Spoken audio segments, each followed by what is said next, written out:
Randy Jeffs from Irvine, California. The March 25th, 2024 Wall Street Journal reported that the Treasury market is about six-fold larger than before the 2008-2009 crisis.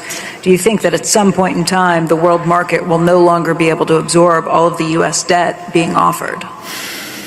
Well, I would say the answer, of course, I don't know, but my best speculation is that U.S.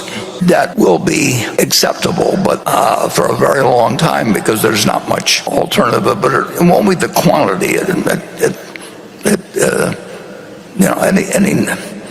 national debt was nothing to speak of, for a long, long time, and then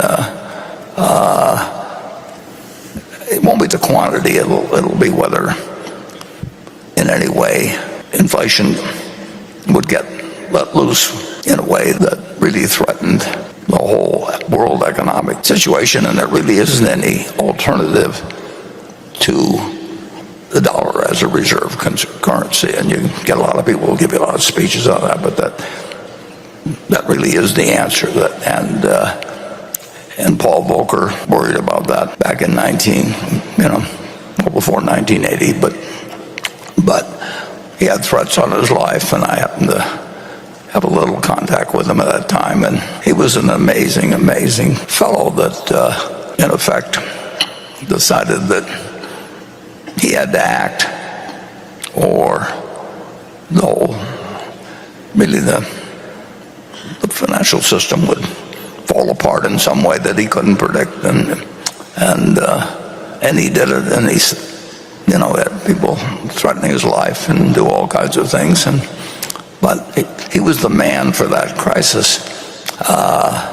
But it wasn't the quantity of U.S. debt that was being offered that threatened the system then. It was the fact that inflation and the future value of the dollar, the cash is trash type thinking that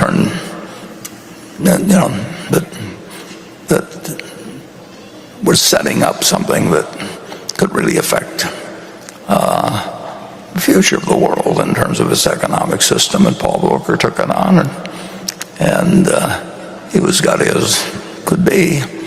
And if you haven't read a book or two about him, or the one he last wrote, you really ought to take a look at it. But it is, I don't worry about the quantity. I worry about the fiscal deficit, but I'm not a worrier just generally. I mean, I think about it, but I don't sit and get up to work myself into a stew about it in the least. But I can't help thinking about it, and that's we've got a great attention. It's interesting, and I think the media enters into this, and focuses on the Fed, and they just love it because things are always happening, and economists are always saying what's going to happen with the Fed and everything else. But the fiscal deficit is what should be focused on, and Jay Powell is not only a great human being, but he's a very, very wise man. But he doesn't control fiscal policy, and every now and then he sends out a kind of a disguised plea for please pay attention to this, because that's where the trouble will be if we have it.